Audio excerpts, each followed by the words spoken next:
Purposely. Your life, God's purpose. Listen at purposely.com. Okay, so we're back with the Bible for Busy People. I'm Jen. This week we have been talking about moms of the Bible because Sunday is Mother's Day, again, just in case you didn't know. And the mom that we're talking about today isn't actually a real person, but you probably know a lot about her, especially if you're a woman. And if you're a woman, you might even feel a little indignant towards her. Hang with me. We are talking about the Proverbs 31 woman. Now, I grew up believing that this was the kind of person we should all aspire to be as women. And I thought she was potentially based on a real person. And because we were all supposed to be like her, I secretly felt resentful while I read through her characteristics because she was hardworking and admirable and good at everything, and everybody seemed to love her. And it just kind of felt like, okay, I get it. Like I have to be this woman. I have to do all of the things that she's doing. And it just felt like such an unattainable standard. And that's because it is an unattainable standard. So Rachel Held Evans described it well in her book, A Year of Biblical Womanhood, another book I totally recommend. She is just humorous, but also very deep and thoughtful in her experience of biblical womanhood. But she said, no longer presented as a song through which a man offers his wife praise, Proverbs 31 is presented as a task list through which the woman earns it. We turned an anthem into an assignment. Before we go any further, we have been talking about moms this week in honor of Mother's Day. But again, Mother's Day can be such a difficult time. It can be a time of grief, or it can be a complicated time for a lot of people. And I just want to take a minute to honor the women who have felt like they were constantly falling short in their faith. And that might have been due to legalistic teachings that they heard, or maybe just due to their own shame and insecurity. I want to honor the women who feel like they could never measure up as mothers, and they can feel overwhelmed at the task. The mothers who carry the emotional burden of the home and maybe struggle in silence.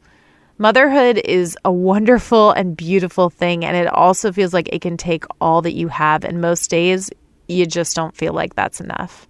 But I just wanted to encourage you that you are enough and you're doing great, Mama. And I hope these words that we're going to be reading through and sharing today are encouraging to you in that. So back to what Rachel Held Evans said. What is this anthem? What does that even mean? First of all, these are words of wisdom given to King Lemuel, of whom we don't know actually that much about. But these words were given to him by who else but his mother. But she wasn't laying out an advertisement or a job description of what his wife should be like. King Lemuel's mother was telling him and us how we ought to honor and praise women for the incredible work they do all the time. Instead of putting pressure on women to maybe hit this impossible standard someday, this passage tells the rest of the world to lift up women of valor and give them credit for the many roles they play and the characteristics that they hold. Whether it's running businesses, taking care of their households and those in their employ, being budget savvy and resourceful, in wisdom and strength of character, in joy and peace, in how she supports her husband, and of course, how she cares for her children. Rachel Held Evans was known for calling attention to the term Eshet Shayil. Oh gosh, I'm probably saying that wrong, which means woman of valor. And in her book, she notes that this is an exclamation of praise. And that's how we should be lifting up women as a society.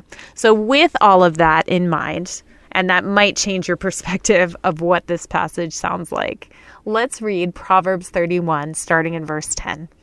It says, "A wife of noble character who can find? She is worth far more than rubies. Her husband has full confidence in her and lacks nothing of value. She brings him good, not harm, all the days of her life. She selects wool and flax and works with eager hands. She is like the merchant ships bringing her food from afar.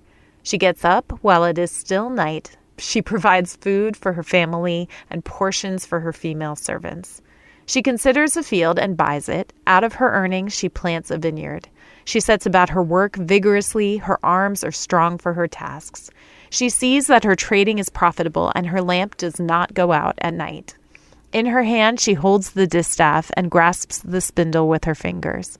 She opens her arms to the poor and extends her hands to the needy. When it snows, she has no fear for her household, for all of them are clothed in scarlet. She makes coverings for her bed. She is clothed in fine linen and purple. Her husband is respected at the city gate, where he takes his seat among the elders of the land. She makes linen garments and sells them and supplies the merchants with sashes. She is clothed with strength and dignity. She can laugh at the days to come. She speaks with wisdom, and faithful instruction is on her tongue. She watches over the affairs of her household and does not eat the bread of idleness. Her children arise and call her blessed, her husband also, and he praises her. Many women do noble things, but you surpass them all. Charm is deceptive and beauty is fleeting, but a woman who fears the Lord is to be praised.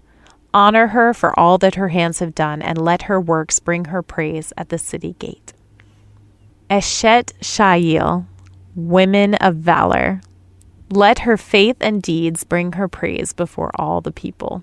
As you prepare to honor moms this weekend, or women who have fulfilled that kind of role in your life, I hope that you'll remember this passage, and instead of feeling indignant towards it, I hope you remember how specifically these women are praised and applauded for the things that they do. And I hope that you honor women in your life that way.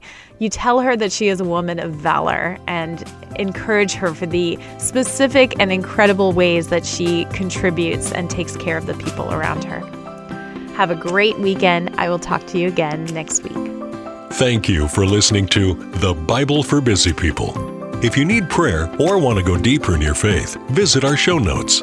Will you take a moment to share with a friend and leave a review? It helps the Bible get into even more people's minds and hearts. Find more podcasts that will recharge you at purposely.com.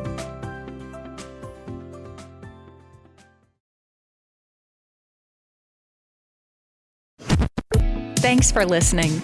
We just wanted to take a minute to let you know that just like you and your family, Purposely is also part of a family, the Krista Family of Ministries. Krista helps kids and teens learn and grow in their faith at King Schools and Miracle Ranch Camp. And Krista shares Jesus with people in the poorest, most remote places through World Concern. Krista Senior Living is a community of love and care, and Krista Media is a place of hope on the radio. God is changing lives through these 5 ministries, and Krista is on mission to share the good news of Jesus. To learn more, visit Krista.org.